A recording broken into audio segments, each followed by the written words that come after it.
पीछे एक ऐसे अधिवक्ता जो किसी परिचय के मोहताज नहीं है। देखा जाए तो बहुत सारे आंदोलन, बहुत सारे मुकदमे उन्होंने जो है अपने बलबूते पे जीते हैं।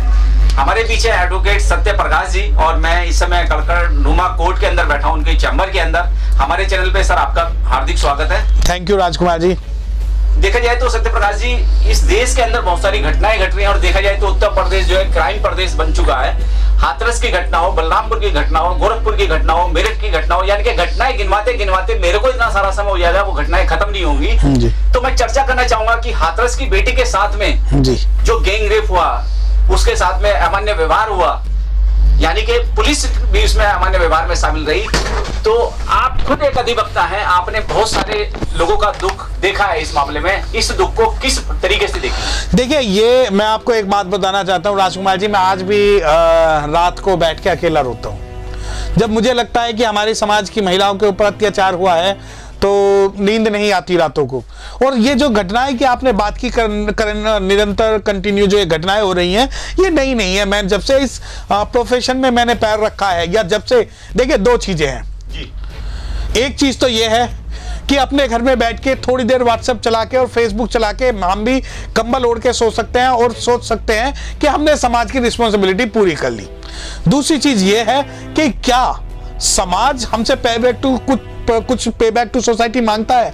समाज क्या हमसे कुछ उम्मीद करता है? अगर बाबा साहब डॉक्टर भीमराव अंबेडकर जी के द्वारा दिए गए अधिकारों के कारण आज हम एडवोकेट हैं, तो क्या हमारी बाबा साहब डॉक्टर भीमराव अंबेडकर जी के प्रति और समाज के प्रति कुछ रिस्पॉन्सिबिलिटी है या नहीं है? घटनाओं की निरंतरता जो हो रही है, और खासकर जो अपनी महिलाओं के प्रति रोज रोज हो रहा है, उसमें हम क्या कर सकते हैं? सवाल यह है कि क्या ये आज जो है जो मनीषा की उपजाति को लेकर जो लड़ाई हो रही है, ये वो लड़ाई है, या अपराधियों को लेकर जो लड़ाई हो रही है वो लड़ाई है? लेकिन लड़ाई का रूपरेखा प्रारूप क्या है, हमें यह समझने की जरूरत है। क्या ऐसा हुआ है कि रेप पहली बार हो रहे हैं सिर्फ उत्तर प्रदेश में? बिल्कुल गलत, बिल्कुल गलत।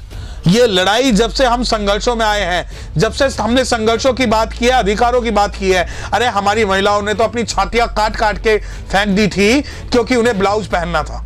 उसके बाद रेप में फूलन देवी जैसी महिलाओं को ने इस लड़ाई को आगे लड़ा। मां सावित्री बाई फूले ने लड़ाई लड़ी, और वर्तमान में बहन जी ने ऐसी लड़ाई लड़ी जो दुनिया की शायद कोई महिला ना लड़ पाए, और वो टूट के गिर पड़े। तो हम तो देखते हैं कि हमारी जो महिलाएं हैं वो आज भी मजबूती से और समाज के लिए एक मिसाल पैदा करती हैं कि हम लड़े।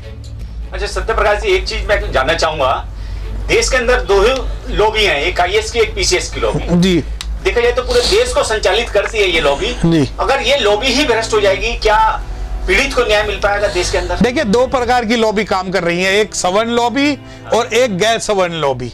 एक लॉबी आईएएस आईपीएस की वो लॉबी है जो गलत अधिकारियों के साथ भी कंधे से कंधा मिलाकर खड़ी रहती है, और एक वो लॉबी है जो गलत के खिलाफ खड़ी रहती है, जिसमें हमारे बहुत से अधिकारी हैं जो आज भी खड़े हैं, और उन्हें अपनी, मैं आपको बताना चाहता हूं आपके चैनल के माध्यम से, उन्हें अपनी नौकरी की कोई परवाह नहीं है।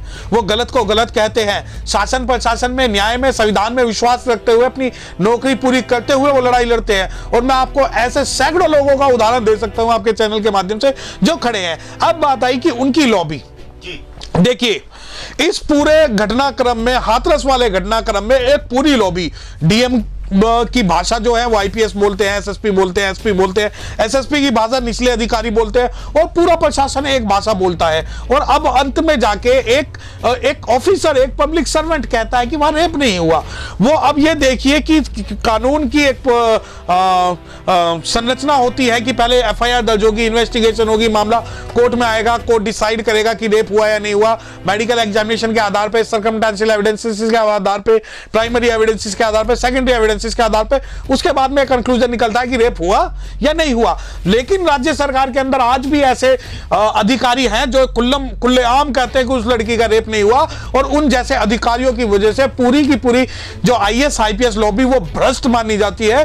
क्योंकि ये लोग सिर्फ जातिगत मानसिकता से रखते हुए, अगर यहां निर्भया की बात होगी तो यही लोग कैंडल लेके वहां रहेंगे, अगर यही बात मनीषा के लिए होगी तो ये लोग कहेंगे कि रेप नहीं हुआ, इसका प्रेम संबंध था, इसकी हड्डी हड्डी नहीं टूटी, इसका जीभ नहीं टूटी। और इस प्रकार के जो दूषित मानसिकता के जो अधिकारी हैं, मैं आपको उदाहरण देना चाहता हूं कि राजस्थान के एक हाईकोर्ट जज ने कहा कि जो मोरनी है वो मोर के आंसुओं से गर्भवती होती है। जो ये अनकॉन्स्टिट्यूशनल बयान उस हाईकोर्ट जज ने दिया, उसके खिलाफ मुकदमा दर्ज होना चाहिए था देशद्रोह का, उससे रिकवरी करनी चाहिए थी उसकी सारी जितनी उसे सैलरी दी है, क्योंकि he was incompetent to become a जज ऑफ हाई कोर्ट। उसी प्रकार के जो एडीजे जो लॉ एंड ऑर्डर जो ये बयान देते हैं कि उसका रेप नहीं हुआ, इनके खिलाफ मुकदमा दर्ज होना चाहिए सबूतों को भड़काने के लिए और सबूतों को नष्ट करने के लिए। क्योंकि देखिए आईएएस आईपीएस जो लॉबी है वो भगवान खुदा नहीं है, वो पब्लिक सर्वेंट है, वो हमारे जो हमारे टैक्सीज है उनसे तनख्वाह ले रहे हैं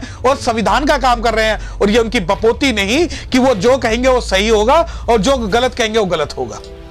अच्छा सत्यप्रकाश जी, जैसा सुनने में आ रहा है सूत्रों से मिली जानकारी के अनुसार, जब हाथरस पुलिस को कोई भी समस्या का समाधान नहीं दिखाई दे रहा, माननीय मुख्यमंत्री जी को कोई समाधान नहीं दिखाई दे रहा, ना एडीजी को ना डीजीपी को, वो कहीं ना कहीं उस पीड़ित परिवार की बच्ची के भाई को फंसाने का काम कर रहे हैं। वो अब एक नई फिल्म बना रहे हैं, एक नई कहानी बना रहे हैं कि पीड़िता जो मरी है उसके भाई की पिटाई से मरी है। आप इसमें कहां तक सत्यता मानते हैं? देखिए ऐसा है, एक हमारे कानून में कहानी प्रचलित है कि एक बार पूरी दुनिया की जो पुलिस की बात हुई, पुलिस में ये टारगेट दिया गया कि आपको भालू पकड़ के लाना है।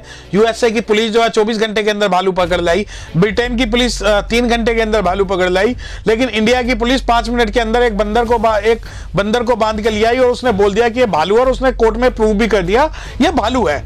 वही जो आज उत्तर प्रदेश की जो सरकार कर रही है, देखिए वो दोषियों को जाति के कारण बचा रहे हैं, दोषियों की सरकार वहां पर है, उनकी जाति की सरकार। देखिए वहां पर 400-450 लोगों के खिलाफ मुकदमा दर्ज हुआ 144 के वायलेशन के लिए, लेकिन वहीं जो ठाकुरों की जो पंचायत हुई है और जो दूसरे लोगों की जो पंचायत हुई है, उस पंचायत में किसी के खिलाफ भी मुकदमा दर्ज नहीं हुआ। दूसरी बात कि जो भाई को फंसाने की बात है, देखिए राजकुमार जी, हमारे समाज में एक मौका दिया गया था आजादी के बाद बाबा साहब डॉक्टर भीमराव अंबेडकर को। उन्होंने 2 साल 11 महीने और 18 दिन में संविधान बना के तैयार कर दिया था। अगर ये उसके भाई को फंसाना चाहते हैं या उसके परिवार को फंसाना चाहते हैं, तो मैं आपको बताना चाहता हूं कि बहुत सारे बाबा साहब के बच्चे हैं जो उनका बाल तक नहीं उखड़ने देंगे कानून के मामले में। ये कितना ही इंटरनेशनल जो ये सरकार है, उत्तर प्रदेश सरकार, इसका कहना ये है कि ये बाहरी ताकतों की वजह से हो रहा है, एलियन आ रहे हैं, मंगल ग्रह से एलियन करवा रहे हैं, क्योंकि उन्हें डर लगता है इन जैसे जो नोटंकीबाज और ये पाखंडी बाबाओं से उन्हें डर लग रहा है एलियन को। तो उसकी वजह से सारी कहानी जो रच रहे हैं कि भाई ने ये किया, पिताजी ने ये किया, इसका नार्को टेस्ट कराएंगे। मैं आपको बताना चाहता हूं कि अगर नार्को टेस्ट होगा पहला, तो वो इस ढोंगी पाखंडी बाबा का होगा, दूसरा उस डीएम का होगा, तीसरा एसएसपी का होगा और चौथा उन मेडिकल ऑफिसर्स का होगा जिन्होंने पहले रेप की पुष्टि की और बाद में उसको डिनाई कर दिया। उसके बाद फैमिली का। दूसरी बात, जो नार्को एनालिसिस टेस्ट है और पॉलीग्राफी टेस्ट है, वो सुप्रीम कोर्ट ने बिल्कुल प्रोहिबिटेड किया हुआ है, because it is totally against of constitutional and fundamental right of a human being. तो ये कैसे कर सकते हैं? और रही बात उसके भाई को फंसाने की बात, हो सकता है कि आज पूरा भारत जातिगत मानसिकता से उसके भाई को फंसा दे और रेप की डेफिनेशन में यह प्रूव कर दे कि शेड्यूल्ड कास्ट जो लोग हैं वो SC ST एक्ट का दुरुपयोग करते हैं। ये सारी की सारी कहानी बस इस वजह से है कि जिस प्रकार निर्भया के रेप केस में पूरा का पूरा लॉ अमेंड हो गया था, उसी प्रकार मनीषा के रेप केस में SC ST एक्ट अमेंड हो जाए और उससे जो दोषी लोग हैं वो बच जाए। उसके अलावा ये कोई भी कहानी नहीं है। अच्छा, आखिर में एक मेरा बहुत महत्वपूर्ण सवाल है। बहन कुमारी मायावती जी ने कुछ बातें कही थी योगी जी के लिए, क्योंकि लॉ एंड ऑर्डर चलाने के मामले में योगी जी फेल हैं।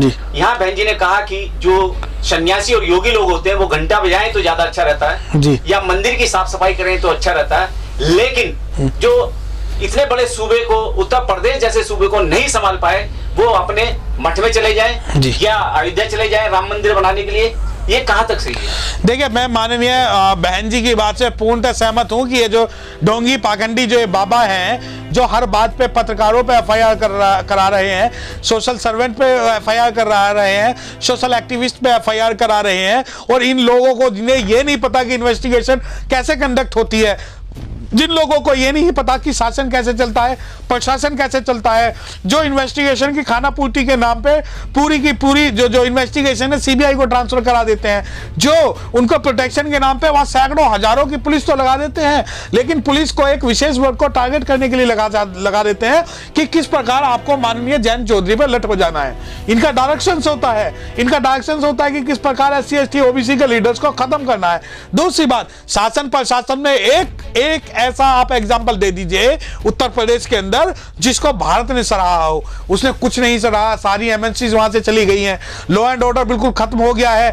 और तो और जो ब्राह्मणों को ऐसा टारगेट किया जा रहा है, अभी कल परसों की मैं घटना बता रहा हूं कि ब्राह्मण समाज के एक व्यक्ति का जनेऊ तोड़ के उसके मुंह पर पेशाब किया गया और एनकाउंटर किया गया और इनको निकाल के मारा गया। दलित समाज के साथ साथ आज ये पूरा का पूरा शासन, जो प्रशासन है, वो टारगेट कर रहा है कि इनके जो भी इनके विशेष वर्ग हैं उनको टारगेट कर रहा है। चलिए, बहुत बहुत धन्यवाद। और